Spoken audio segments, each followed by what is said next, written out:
I'm making anywhere between $8,000 to $9,000 a year. So you can continue to kind of stack those, where all of a sudden you're making $100,000 a year, and your risk is almost nothing. The other part to this is the asset class. I was saying is I now know I'm only going to be in retail shopping centers, and we're very specific on what type of tenants we want in there. Is like we have it a red light, green light, and it goes all the way down. It actually gives us a score, and we do not look at properties below 70% of that score. So basically, there's a scoring pattern that we do. It's even like college graduates in a certain amount of area. Hi, everybody. Jose Luis Morales here. Welcome back to another episode of the Morales Group Show. Today, we have a very special guest. His name is Josh Zieglowsky.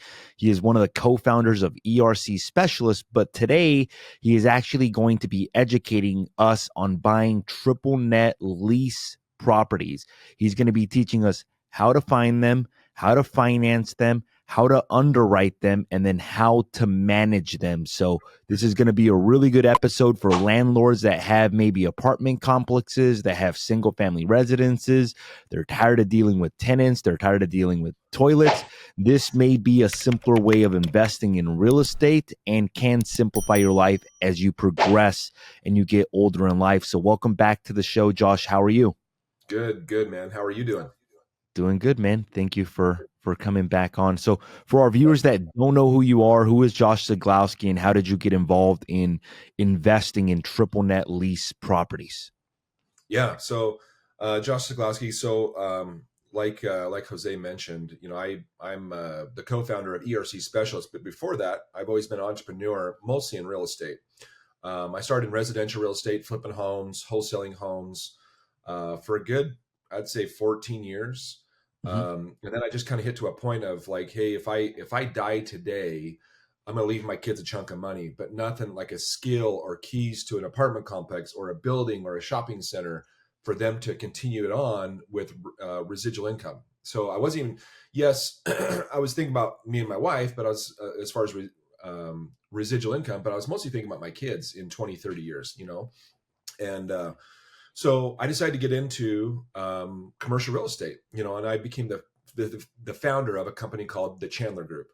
And the Chandler Group, we have about 28 properties in the portfolio, and started in apartments, mobile home parks, and hotels. Mostly boutique hotels. What that means is like not flags. Flags are like a Marriott or a Hilton, ones that have national presence that are sometimes franchise owned. We want to do boutiques, and that's how I learned from my mentor at the time. Well, those three asset classes, mobile home parks, apartments, and hotels, is what they call gross leases.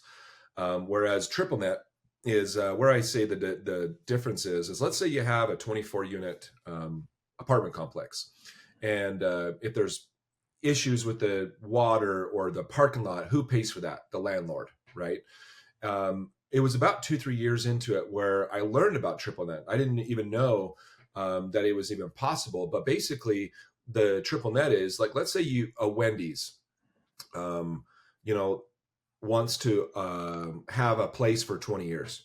They come to you, or you buy a Wendy's or whatever, and you agree to a 5 to 25 year triple net lease relationship. What that means is imagine if you don't own the business inside the building, but you own the building and the parking lot. Now, if there's a parking lot issue or a roof issue or things that happen inside, who pays for that? Technically, the tenant does, not the landlord. In addition to, they actually pay my taxes and insurance each and every year. So it's the same thing with the shopping center. Majority of the time, sometimes you jump into a shopping center and it's a mixed amount of tenants having gross and triple net. But for the most part, you're always trying to push for a triple net side because, like I say, I sleep better with triple net leases than I do apartments. And I'm not discounting apartments by any means. I know a lot of people are into it. I always say it's the gateway drug. Going from residential real estate to commercial is you're so used to knowing how to get into apartments that you get into that first, right? So anyways, that was kind of my journey of, from residential to now today, triple net side. So basically, on an apartment complex, the gross amount is not what you actually keep. It's basically gross minus expenses. On a triple net lease, it's basically almost like mailbox money. At least that's what it sounds like. You're literally renting out the property. You're receiving the same amount, regardless if there's any repairs. If there's any repairs, the tenant's basically taking care of them. Yeah. Yeah. And the thing is there's some, I mean, it's one of those things. If there was a person here that had 4,000 or 5,000 doors in multifamily, obviously their side of the fence, they're going to say, well, the reason why I don't get in triple net is because of X or Y. And so my side of the fence is the X and Y is, I, it's easier for me to underwrite. It's like that mailbox money you talk about. In addition to, when I'm going into a center, let's say like I have Napa Auto Parts, I have Cinemark Theater, I have a tech college. I'm able to ask them for their tax returns for 2 to 3 years. I get to see a trend in their P&Ls on, are they starting to make money or are they really starting to decline? And they could be a problem as a tenant. So I'm able to see that beforehand. Whereas there's even a friend of mine right now that has a $60 million apartment complex. I won't say it in part of the country, but the one thing that he found out, the property management was allowing people to come in without even pulling credit checks because they wanted just to fill the center, right? Because they get paid based on a percentage of the rents. So there's that piece. So with us, we make sure we underwrite the tenant. In addition to, we're signing, like I said, a 5 to 25 year lease. So it's not exactly a set it and forget it. In other words, could a company go bankrupt? Could it be like Sears or Kmart 30 years ago? They're an awesome tenant. Today, you don't want them in your center, type of thing. There's all those factors that we're looking at, when we're buying a piece or, and trying to increase the value of it. So that's what I was going to ask you. Like the first thought that came into my mind is I've heard this from clients, like with Amazon, with some of the internet kind of blowing up. Like I see vacant retail centers happening, which leads to two thoughts. One of them leads to opportunity. If there's all these vacancies, there's all these people not making money. So if you know how to fill them with good quality tenants, there's an opportunity there. The other thought that comes to mind is like, what do you look for? Like when you're underwriting these types of deals? Like I know that we talked about looking at the numbers. Are there certain industries that perform better than others? Are there certain locations that perform better than others? Do you look for certain population? Do you look for certain parts of the country? So in other words, what are we looking for when looking for good quality triple net properties? Yeah, great question. So there's a couple things there. Number one is you'll get to a point if you decide to be a commercial real estate investor. Number one, you want to have the mentality, and you want to definitely read the book Who Not How, because you're going to have other partners. And I've told this to not a lot of people, but probably half a dozen people when they're like, "Hey, I want to get into commercial real estate. I'm looking to buy this property," and I'll ask, "So who else is your partners?" "Oh no, I'm going to do it myself." And I'm like, "Ooh, definitely, I would discourage that like 100%." Because we all have different skills. My skill isn't to underwrite. My partner Chris, he's a very analytic person, and how we got to know each other is we were in the same commercial mastermind group together, and we realized, hey, your skill is this, and my skill is that. Let's kind of merge that together, and now we have a great relationship because we know what each other is doing, and what we're supposed to be in charge of. Yes, did that take a few months or a year after we bought our first property? Yes, but now it's like clockwork. We know exactly what each other is doing. And so when we go into, and then when you want to get into commercial real estate, you also want to define what asset class you want to get into. I would highly suggest someone just to get into it, and maybe get with someone, like myself or other commercial real estate investors that are doing it, and ask, what can I do to kind of add value and become a partner in this? Now, a partner, my first 3 to 4 deals, I was a 3% owner. And you think about like, oh, that's kind of crappy. Well, one of them, I was making about 12 grand a year. And then we sold it, and I ended up making almost $350,000 in a 3-year period. And I was a 3% owner, but it gave me that experience where I didn't have any risk in the deal. I had no money. I didn't underwrite it. I just kind of gave them an opportunity. They underwrote it. They raised the money. They got the debt, the mortgage, and I was able to be a part of it. I did that in my first 3 to 4 deals, and 2 of them I still have in my portfolio. That I'm a 4% owner on both of those, and I'm making anywhere between $8,000 to $9,000 a year. So you can continue to kind of stack those, where all of a sudden you're making 100 grand a year, and your risk is almost nothing. The other part to this is the asset class. That's what I was saying is I now know I'm only going to be in retail shopping centers, and we're very specific on what type of tenants we want in there. We don't want, like I said, Sears. We don't want certain things that maybe compete with Amazon. Napa Auto Parts doesn't. Cinemark Theater. Now, during the pandemic, did people go to movies? No.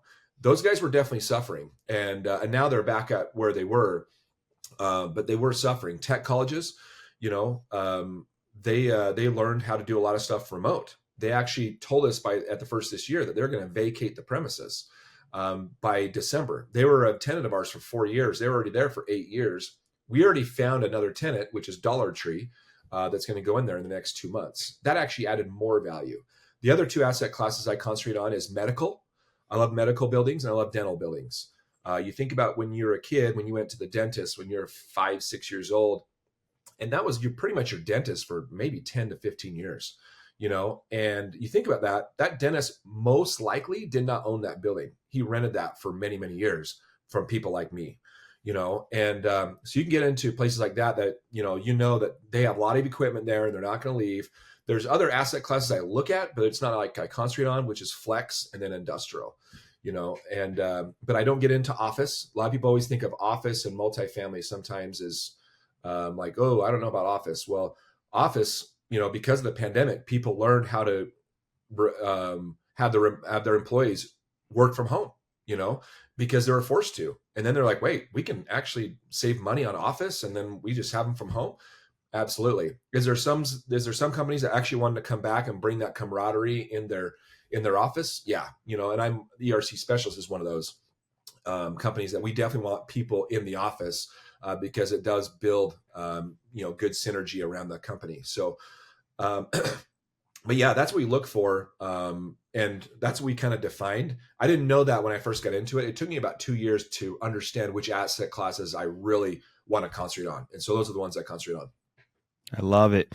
You know, it's funny that you said something really important. You said if they have a lot of equipment, that's a good thing because they're less likely to want to move Yeah. because of all the equipment that they have, because they don't want to. It's almost easier for them to stay or less costly for them to stay than to move it somewhere else. What about locations, Josh? Like if I go to Tumbuntu, Mississippi, is that like, and I find a Dollar Tree there, is that something that where the population's like $5,000? Do you consider population? Do you consider like job growth into certain markets? Do you consider population growth, or is that irrelevant in triple net properties? So, I mean, as you know me, Jose, I'm always trying to find ways to scale my business. So before ERC, and that was obviously a collective piece of a few of us putting together a scalable business. But before that, in commercial real estate, what I was doing was I was cross-referencing all those data points, almost 40 to 50 data points from population. You know, there's certain population, like if it's below 50,000 in about a 5 to 10 mile radius. I don't have the data in front of me, but that is like we have it a red light, green light, and it goes all the way down. It actually gives us a score, and we do not look at properties below 70% of that score. So basically, there's a scoring pattern that we do. It's even like college graduates in a certain amount of area, and when it comes to retail, cars per day crossing that location. In dental and medical, there's a little bit of factor with that, but not a lot, because I mean, how many times have you gone into like a kind of a nestled area, and that's where your dentist was, or that's where your, you know, whatever surgeon or some sort of doctor was, or they could be in just a hospital, you know, whatever it is. But we look at all those different factors when we buy in a property. So there is a lot of pieces that we look at. Luckily, we've scaled it where it kind of gives us that data within 24 hours. So if we're working with someone like a broker, and there's something to be said, we'll talk about that a little bit later, agents in real estate versus brokers in commercial real estate, and why it's actually advantageous to get to know brokers in commercial real estate. But for the most part, to answer your question, yeah, there's all these data points, and we definitely look at all that pieces because we have investors. We have, you know, I'm called the general partner, which I'm in charge of the day-to-day. I have limited partners that just want to invest and make 9 to, you know, anywhere between 9 to 12% minimum on their money. And their money means more to me than my own money. I don't want to lose their money. And so with that, we have to make sure we're crossing all those data points and we're showing them the prospectus and saying, okay, this is what we came up with. This is the risk. It's very low, but there's always a risk, and we get to show them what that risk is, and then they always feel comfortable about meeting with us. That's awesome. What I love about it is that it makes it less subjective and more objective, because it sounds like you guys have like an actual spreadsheet where you type in the location and it runs it through different key points. And if it gives you that score, then it's a green light. And if it doesn't, so it gets rid of some of the subjectivity, like, oh, how do I feel about this location? It makes it more objective. It also sounds like for medical or retail, they're like, it's like a certain amount of cars have to go through every single day. So is this something that you guys develop like in-house, or is this something that is like a certain website that would be available for anybody looking to invest in commercial real estate? Yeah, so I need to get better at my website. I actually told my web person about 2 weeks ago, like, hey, I need to kind of get some stuff going on the website. I'm actually having lunch with a guy today on some other parts of the system that I want to add to. But like my website's Chandler Group CRE for commercial real estate.com. It shows a few different of our properties in our portfolio. I also want to get some testimonials from some of the investors that, we've had a couple of properties that we've had for 4 or 5 years that we've sold, and like one of them did really well. I mean, I talked about the minimum of 9 to 12. She was over 20% a year over about a 3.5 year period. Is that typical? No. But it was great to see that that's what we were able to do with that piece of property. Excuse me. But yeah, I mean, what we've also done on both sides, from people that want to just be limited partners and be part of a property on the limited partner side where they're making an interest, and they're going to get the appreciation, and they make what they call the profit share. So once we get, let's say, $20,000 in profit a quarter, and they're a 10% owner of that, they're going to get another $2,000 on top of their preferred rate. But at the end of the year, our goal is to make anywhere between 9 to 12. There's that piece. And then there's huge tax benefits, and outside of whatever political views you have, a lot of people have said, how in the heck does Donald Trump, pay $70,000 in taxes, yet he's a billionaire? That's ludicrous. Well, because he's a commercial real estate investor, and I'm a commercial real estate investor. I understand how tax cost segregation works, and to maximize on your tax benefits with commercial real estate. So once someone comes in, they'll be like, wow, I'm getting 9 to 12%. And then they get their tax K1 at the end of the year, and they're like, oh my gosh, I saved a lot of money in taxes, because of that. So there's a lot of that piece too that they can get into. And then we also have the system of someone's like, hey, I want to get some things in my local market. How can I be just, that 3 to 5% owner, and I'll at least get me in the door on 3 or 4 different properties over a couple of years, and then continue to move out and continue to partner with you guys on certain deals on the GP side. So we have both sides that we have, that we're creating the automation on the GP side. Right now, it's kind of manual. We talk to someone, we start working with them, we teach them what to do. On the LP side, that's pretty automatic. Once we have deals, they're in our database, and we send out prospectus to them. I love it. I love it. Now, like if I'm looking to get into triple net properties, what's the best way to actually find them? Is it to build relationships with brokers? Is it to try to go directly to the commercial owners? Is it to go on Crexy, Loopnet, and CoStar? Like, what is it? A combination of them? What would you say to that? So, and it's a great question. So I put it in order. I think the easiest thing, that's probably the most inexpensive, that actually is very, very effective, is that difference when I was saying agents in residential real estate versus brokers in commercial real estate. This is the biggest difference. If you talk to an agent in residential, and now you're an investor, and you're like, hey, because what do they tell you in those seminars that you pay sometimes $25,000, $50,000? Like, hey, the first thing you need to do is go talk to agents and tell them that you're a real estate investor and you need them to send you wholesale deals so you can rehab the property. Well, in reality, if you're brand new and you're talking to some people and they're like, yeah, I actually send deals out to investors all the time, I'll put you on that list. Well, they have their people that are their top 3, top 5 people already. So you're not going to jump up to the front. You're going to get whatever the scraps are left over on the agent side and residential.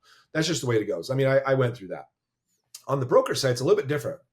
So let's say you meet with a broker and you're like, hey, I'm brand new at this. I'm working with this group. They already have a system in place. They're looking for X, Y, and Z, medical, dental, retail. I saw on the website, or I'm just getting to know you. I'd like to, see if you can start sending me some off-market deals. Well, what that is, let's say it's, Joe Blow, the broker, and they're all called brokers. So even though they're an agent, they don't own the brokerage. They're all called brokers in commercial real estate. So then the one that owns it's called a principal broker. But anyways, what that person's doing, Joe Blow, is like, oh wait, I had this one client I helped get into that retail center like 6-7 years ago. I bet he'd be open to selling that now. So he's going to get on the phone and he's going to start calling people that he's helped, and he's going to talk to people in the office. Hey, I got someone that's hot on retail, dental, and medical. Do you guys have anything? Oh, I got this one client that told me about a year ago that he'd be open to selling in 2023 or 2024. Let me reach out to him. Hey, Bob Vila, it's Joe Blow. Hey, I got this property, or I got this buyer that's looking for medical in this specific area. You had that medical facility. Is that something that you'd want to sell? Like, where are you at with it? I know it's been a couple of years since we talked about that. Oh, well, I just lost a tenant, or I just gained a tenant, so my value's been added, or my value's been decreased. I'd sell it for $2 million, if you want to tell them. So what is that? What is Joe Blow? Okay, sounds good. Then calls, me up and says, hey, I know we've just met, or I just talked to one of my sellers that has this property. I helped him get into it like 6-7 years ago. He's had it for a while. He's looking to get $2 million out of it. Okay, can you give me like the tenant mix? Like how many tenants are in there? What's the stuff look like? Yeah, I'll get back to you. So then they come back to me, and what do? We run our data, because data, it's kind of like what you said, that actually is also a negotiating tool. Hey, the data doesn't add up to what this guy's trying to sell it for at 2 million. We're going to be around 1.5, 1.6, and this is why. We'll show you the data why this is actually not worth 2 million. It's probably worth 1.7, 1.8, but we want a good deal. So we would cash him out, or we would close it in 2 to 3 months at 1.5. Then he gets back on the phone with them and kind of explains what happened, and then we might be under contract. We might not, but that's the easiest way on the marketing side, is just to talk to brokers. And believe me, when I first got going, I knew maybe one broker in the state of Utah. Now I have over 30 or 40 relationships, because I was always trying to like, hey, I got this new stuff that I want to get into. The next one I would say is, you could do mail marketing, but you really want to know specifically what data you're doing. I would definitely just start with the first one and start getting, more off-market deals. And then you start understanding other marketing pieces when you start doing that. Okay. So start off by building the relationships, as opposed to, you can go direct to owner, but then at that point there's it just adds an extra layer, which could complicate things, which could lead to you not taking action at some point, as opposed to just going the broker route. If you were to maybe is all the stuff that is listed on CoStar, Loopnet, is Crexy, is that like the scraps of everything, like meaning all the stuff that people didn't want? Or are there any good deals listed on those websites? Or is the point of having those websites almost to build the relationships with the brokers, almost like, hey, look, I may not buy that property, but this broker seems to be pretty active in Utah. Let me build a relationship with him. Yeah. So I wouldn't say it's the scraps. However, my first 2 to 3 deals I actually got on Loopnet, and I just was making low offers. Now, it's more of like a 15 or 20 to 1 ratio, meaning you got to send over about 15 to 20 offers to have people come back and then getting your deal. I mean, it is those types of numbers. The other part is it actually builds a lot of relationships, and I actually always say the best deal is behind the deal. Meaning, like, you might be on Loopnet and talking to a broker, and that's actually the easiest way to get to know brokers in your area too. Just type in Loopnet, type in the area, and start calling on properties. But then what you're really trying to do, knowing you're probably not going to buy that property or even make an offer, you wanted to then tell them and pitch them that 50-second, 10-second pitch on, hey, if maybe this deal doesn't work, but we're also looking for, retail, medical, and dental. If you know anything, I can email you our buy box, and you can put me on your list. But this is the off-market stuff, and we will act fast type of thing. That will build relationships really fast, because the people that are listed on Loopnet are usually ones that are associate brokers. In other words, they're working, they're doing all the grunt work of taking calls, trying to get their way up into the mix. So they're willing to actually even work just as hard as you are to find deals, so he or she can get those to closing. I love it. I love it. Okay, cool. And then when looking at the leases, is it better to have something long-term lease? Is it better to have something short-term lease? How do rent increases play a dynamic? Like I've looked on Crexy, and I'm not an expert on this, but I see that it's like, oh, rent increase of 3% after a certain amount of time.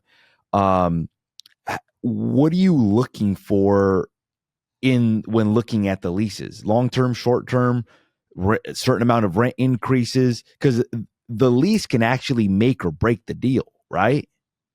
Yeah. So the best answer is whatever creates value. In other words, like I bought a big warehouse, 55,000 square foot warehouse in Dallas, and we got it for a pretty good price, but we also got it at $2.50 a foot, triple net. And in 2 years, we were planning on renewing that lease because the going rate's at $6 a foot, which that probably adds in that property probably $3 to $4 million of equity.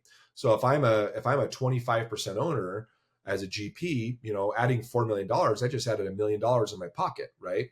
So we're always trying to add value. Now I might go into a center and it's fully occupied, but all the rents are below market, or they could be even a gross lease. In other words, the owner doesn't know how to negotiate a triple net side of things, and so we'll look and see, are these leases below 2 years or above 2 years? 2 years is kind of the mix because lenders won't even lend on something that if half the center is below $2 million or 2 years of rents, that makes them a little leery and saying, hey, we're not going to lend on this deal. So we'll look and see where we can add value. It could be, there's a couple of vacancies, but there's still good cash flow. So if we add more vacancies, we're going to add tons more cash flow and appreciation into the center.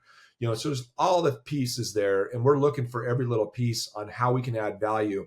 And we always try to see if I will not buy a property today if I know I cannot exit it without $1 million in profit, as the partnership. So if I'm buying it for, let's say, 3 million, I won't buy it unless I know I could sell it for 4.5 minimum in 3 years, and have good cash flow throughout the amount of time. Yeah. So obviously that's one of the metrics that you look at. Another one is population, and there's a radius, cars and traffic. You mentioned a buy box. Are there any other metrics that people take into consideration, or that you would take into consideration besides those metrics? Yeah, so I'll send brokers all the time my buy box, and the buy box is about 7 to 8 different demographics, from square footage to I don't want to do single tenants, I want multi-tenants, I want these asset classes. Um, I want sometimes I'll say I want vacancies above. I want 30% or more vacant retail centers. I want in-place cash flow of 8 to 9%, so I know my investors are making money right off the get-go. And so some people do like development deals. I've done a few development deals. I'm not a huge fan of them anymore because they take 1 to 2 years to finish the center, and so you're not making cash flow. You're on the phone all the time with contractors, and then or your team is, and then you're on the phone with your tenant because now they're going to do their tenant improvements inside the piece as well. So I'd rather get into a center where I can get it vacant and then or get it some sort of vacancy and then add tenants and then turn on and flip it in 2 to 3 years. Now, the one thing my mentors always taught me is to always have 50-50 in your portfolio. 50% that are cash flowing that you can keep for 5, 10, 15 years, and then another 50% where it's flipping. So flipping is in about a 2 to 5 year period is what we consider a flip. So you're buying it for 2, selling it for 3.5 in 3 to 4 years or so.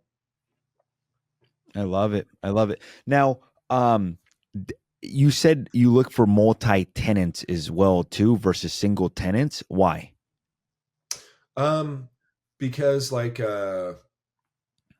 if you have a big place, like for instance, I'm buying a place right now that's it's a former CVS.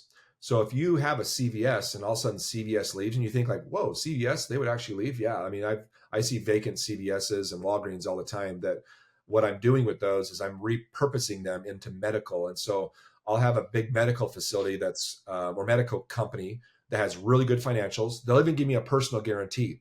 Obviously, you don't get personal guarantees in multifamily. That's another thing that I like, or a corporate guarantee. In other words, I can go after them later in case they vacate or whatever. But you're seeing their financials, and they're coming into those places, with high financials. $4 or $5 million in the bank, making $500,000 a month of cash flow.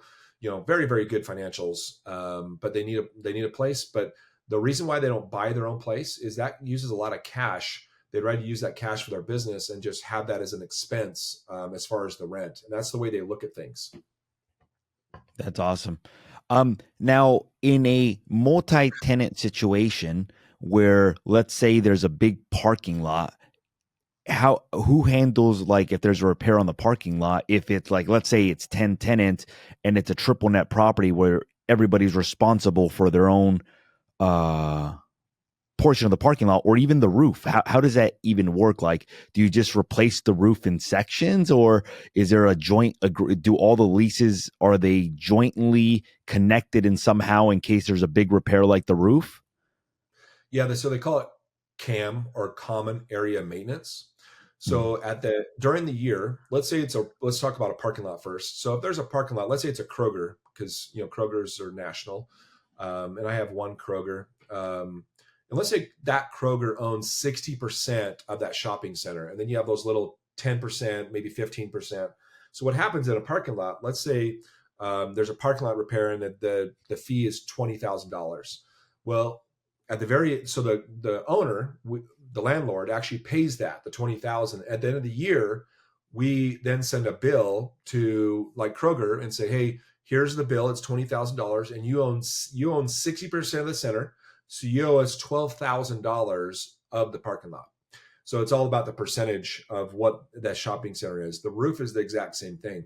Even if it's, let's say, the leak or the problem ended up being on Kroger's roof, we'll bill everyone for the exact same. And that's what they agree to. Sometimes you come into, that's why you got to have good partners that really research it as well. Sometimes you walk into a center and the previous owner has a lease, but it says like, oh, Kroger's not responsible for the roof. Everyone else is, though. And you'll see that sometimes. And so during your due diligence period, you'll come back and say, hey, we won't buy this unless this has got to be changed. And so sometimes we've had to push for that. Does the seller or Kroger sometimes agree to it? Maybe not. And then sometimes you walk away because of that. So basically, the lease can make or break the deal, basically. If the lease has certain terms that aren't in accordance with the way that you guys want it, it could be like the deal breaker as a result of it. What about, you said that you guys look for vacancies. I think you said 30% or properties that have vacancies.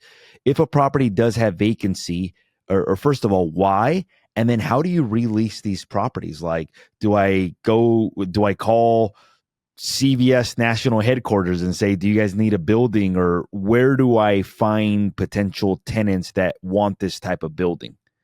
So in commercial real estate, there's all different types of brokers.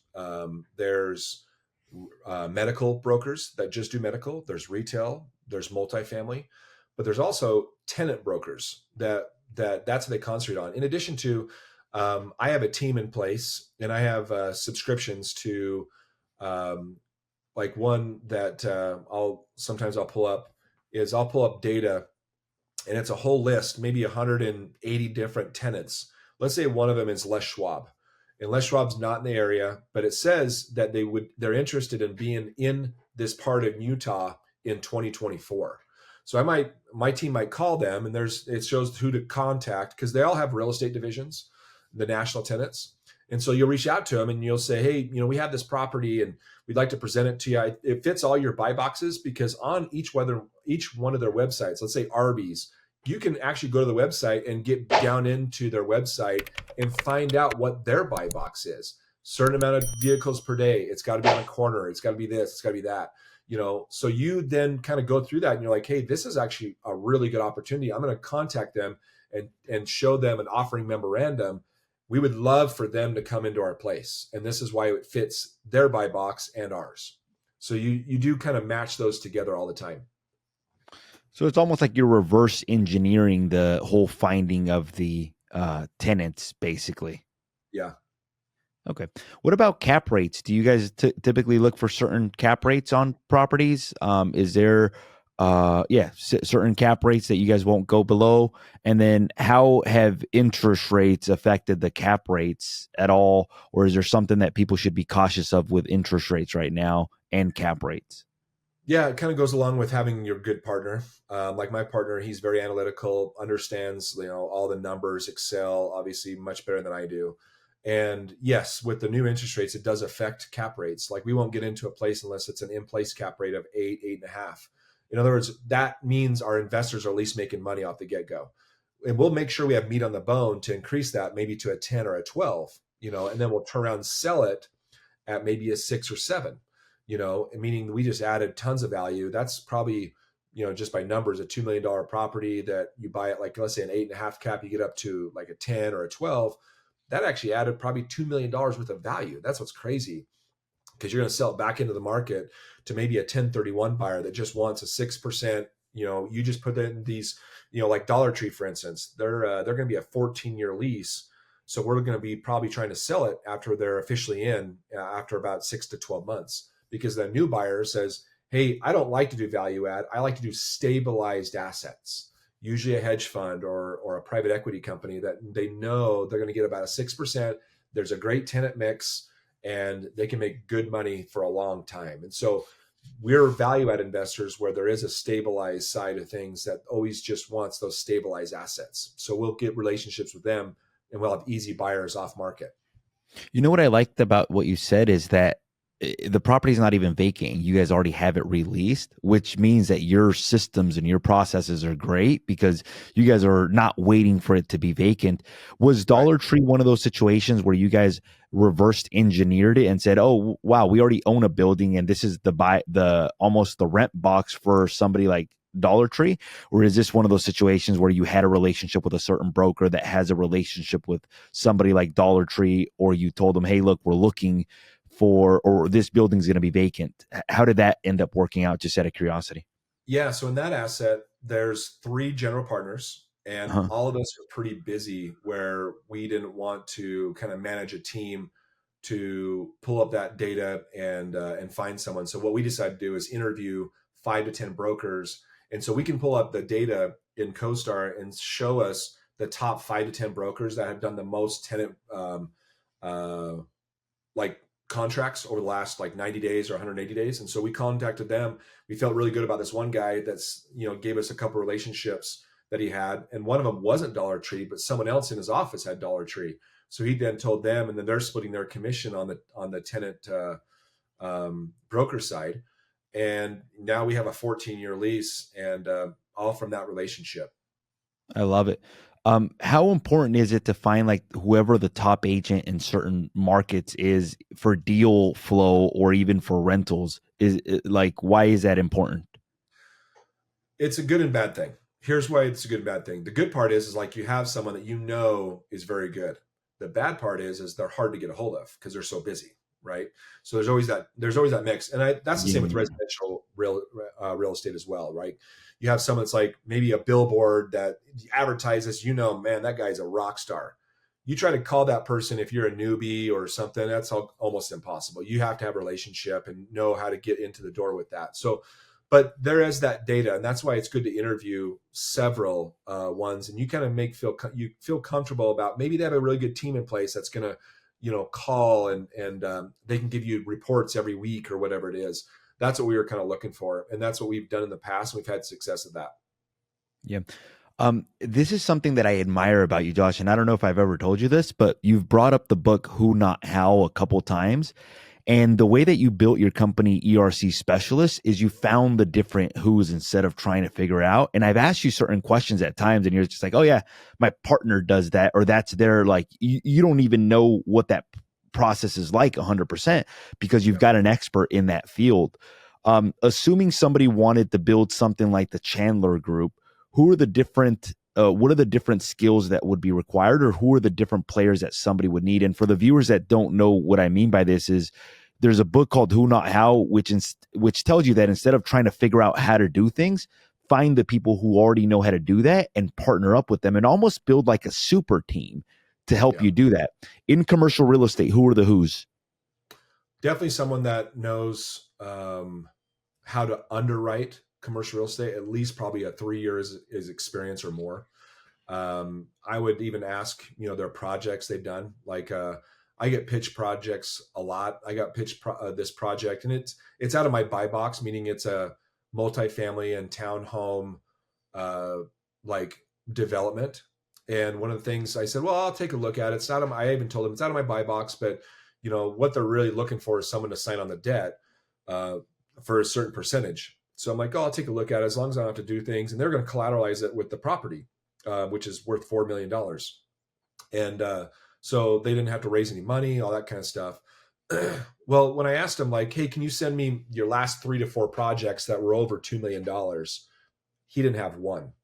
And if you have a partner that has that type of experience and he's asking for, this guy was asking for 30% of the deal, I was like, hey, you really don't have any experience. And I don't take this the wrong way, but you would have to be a lot lower. And then I would have to bring someone else in that has more experience in doing these bigger facilities. Cause this is a $8 million project and you've never done anything over 2.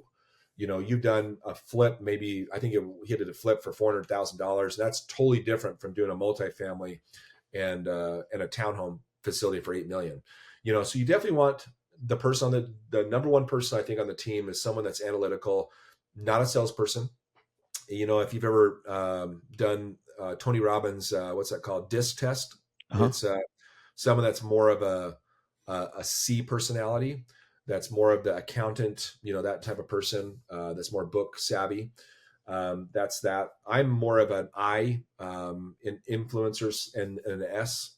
I forget what the S means, but I know the D is dominant. And I'm not a D personality. I thought I was before I took the test, but then you kind of see the different points. If you haven't done it, go to tonyrobbins.com/disc, DISC, and do it for yourself. It's free, and then read it. And you're like, oh my gosh, this is me. This is crazy. So then you try to find other D, I, S, and C in a lot of pieces. And so that's one piece. Someone that has maybe acquisition experience, that always helps. But the underwriting piece is the absolute that's the absolute must, because it's actually easy when you're doing a commercial real estate deal to get it to the finish line and close on it. The harder piece is after it closes. Those are when you get to see your partners, how they're going to, perform. And I say this because, like I talked about that $60 million deal, good example. This is a good friend of mine, like really good friend. And you know him as well, Jose, is he got in this deal as an LP. He put in $1 million when they needed money down. And he's actually a huge multifamily investor. Anyways, he called me up to do some stuff with it because he said right after closing, these GPs, they crapped the bed, basically. They haven't done research. They haven't done follow-up. They just got property management. They didn't do research on the property management. So now he's coming in and they're giving him his GP to basically take it over, to stabilize it, and then try to sell it for 80 million in probably about 2-3 years, when it should be selling right now for at least 75 million. So like I said, it's easy to get to that piece. So you got to make sure you know people that have those types of experiences and see what they've done before, because like I said, it's really fun to get to the finish line and close on the deal and go have drinks and stuff, but it sucks royally. And luckily it hasn't happened to me, but I've seen it when, the crap hits the fan. Now you're calling limited partners saying, hey, I need you to put more money in, and we're in big trouble. That won't be a fun call if you had to make that. No, not at all. So and it's funny because you bring that up. And I agree with you that having somebody analytical is a key piece of the puzzle, and then having them make decisions based on data as well too. What are don'ts in commercial real estate, or what are the things that people should not do, or maybe lessons of deals gone bad that had you known what you know now would have maybe been addressed differently, or not even things that maybe you have done, but things that you have seen with other partners? And it sounds like having the wrong partners is obviously a problem. Anything else as it relates to that, like don't in triple net properties or commercial properties? So number one, don't do it on your own. I mean, that's just an absolute don't. Um, One thing that I do too, that I had a lesson learned about 2 years ago on a deal, that they were pushing to have a 30-day due diligence. That is just not enough time to do your due diligence on certain things. And they even said, hey, we'll just do 30 days and then we'll extend it. It's no big deal. Well, they allowed an extension for 15 days, which wasn't even enough. And so I won't get into a deal. I'll tell them, like, sorry, we're walking away if it's not less than 60, because we need that time to do our due diligence. Now, lesson learned was we lost hard money in that deal, which was close to about $25,000-$30,000. Plus, we paid for inspections for another $10,000 to $15,000. So, lesson learned of a $50,000 lesson is we can't do that. We can't settle for what they're going to tell us. They'll just have to go find another buyer, And so there's a lesson learned there. Definitely get with someone that has experience, because this isn't a small game. I mean, you're talking about a minimum that we do 2 million all the way up to a $15 million buy box is our buy box. And you don't want to mess with other people's money, get into it, and stop returning their calls, all that kind of stuff. Cause I've seen a lot of bad things. So I'd say those are the top couple things. What about like financing these types of buildings? Like, what is like typical LTV that banks look for? And who finances these types of buildings? Yeah. So usually 70% loan to value. So 30%. I think the best bank/credit union is the local bank credit union, maybe 15 miles away from the asset. So like I have that shopping center with Napa Auto Parts is in right outside of Indianapolis.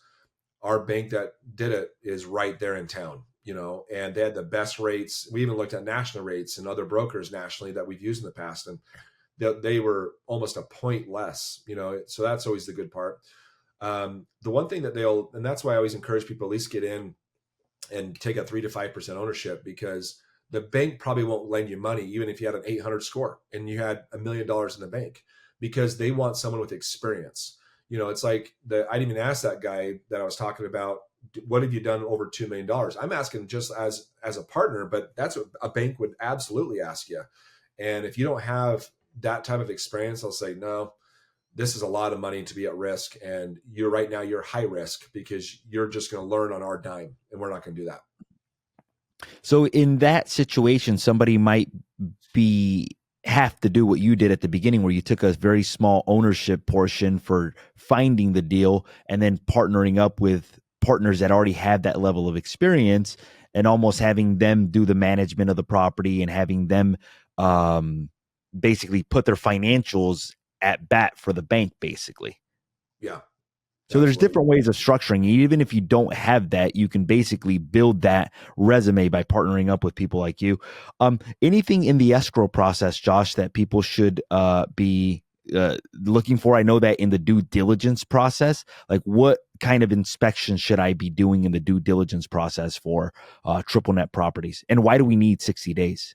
There's a lot of stuff. I mean, we have a whole list, and we call it pathway to closure, the path to closing the deal. And it's a lot of check marks. I mean, over 30 different check marks.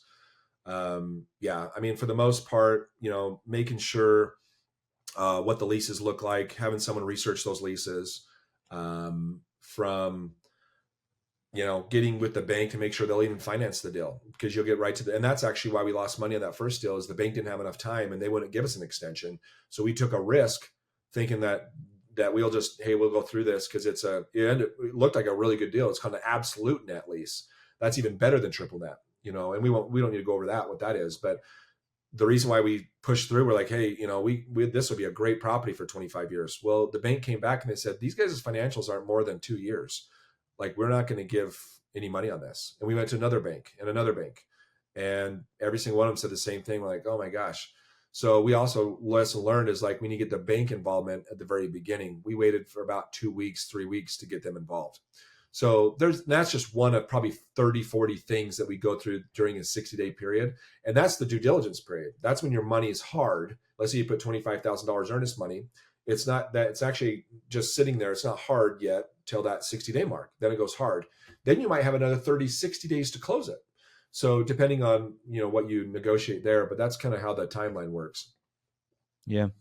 Have you ever had like a building that just stays vacant and you can't lease? And what was the issue with that building, if so? I'm knocking on my desk. Not yet. When the Ivy Tech College, they're the ones in Indianapolis, when they told us about 3 or 4 months ago that they were going to vacate by the end of December 31st, the end of their lease, my thought was like, oh crap. I even thought during the pandemic that the theater would be vacating because they're like, we can't even have people come to the theater. The state won't let us, and you're just like, oh my gosh, this is not going to be good because they're, it's a 55,000 square foot piece. They're 15,000 of it. And, the other opportunity tenants are theaters, and they wouldn't be just jumping in like, oh, we'd love to go there. No, you'd have to whole retrofit the place on the new tenant, all that kind of stuff, which is going to cost a lot of money. So luckily, when the Ivy Tech College vacated or told us that notice, we then interviewed. About 30 days later, we chose this tenant broker, and then about 45 days later, we had a couple of people come through, and then all of a sudden, Dollar Tree made, because we had Michael's, the craft store, come in, and they were really hot on it, but then Dollar Tree came in with a much higher offer than them, so we had to tell Michael's we're going to pursue the Dollar Tree offer. I love it. I love it. Okay, cool. Anything else that you think would be of value to our viewers, or anything else that you like to, maybe like some closing words, Josh? I would just say, don't be afraid to get into it. I really thought you had to have money to get into commercial real estate. You don't.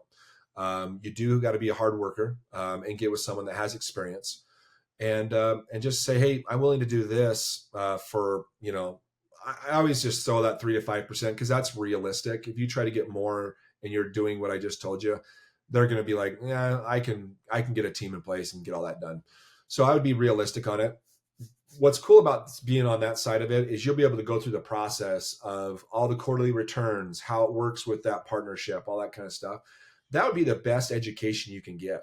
And believe me, it's going to be a 2 to 3 year piece till you actually start, getting a $50,000 to $100,000 residual money that you wake up every morning. It's going to be in your mailbox type of thing. Then you're really starting to turn with your knowledge and education, other partnerships where now you're making a 25. Now you're on the debt. You're 25% owner, all the way up to a 35% owner. That's usually the 25 to 35 is the max on as far as a partnership with really good partners. That's going to be on the mortgage.